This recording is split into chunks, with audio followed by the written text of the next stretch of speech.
Yan. Meron tayong sanctuary. Kasama to sa binayaran natin na 350. Alright.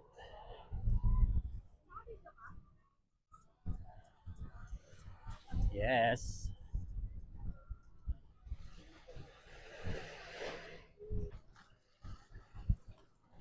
Bawal po ang makyat sa mga bato.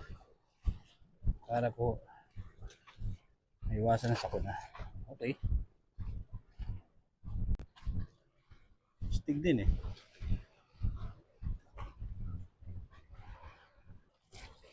Guys, pupunta tayo sa sanctuary. Yan o, bawal po ang makyat sa mga bato para maiwasan ng sakuna. Init! Pero try natin lahat dito. Ayan, sulitin natin yung binayad natin 350. Diba? So tara. Go! Oops! Lapit na tayo. Beach resort din to eh. Actually sa kanila din. Sanctuary. Sign na nakalagay. Katitin natin. Ang ganda dito. Diba? Ang daanan sa gilid ng dagat. Lupet. Idol. Alright guys, dito na tayo. Santuario de Anawangin.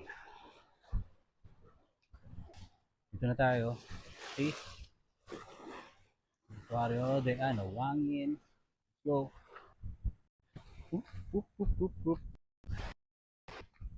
Dito, no? Tutusin, mas mura dito. Kung pupunta kayo sa iba.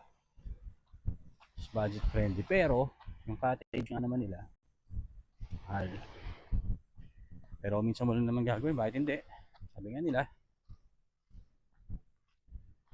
ang pera, kinikita.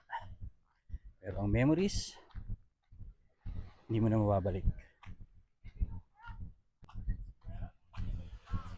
Ano to?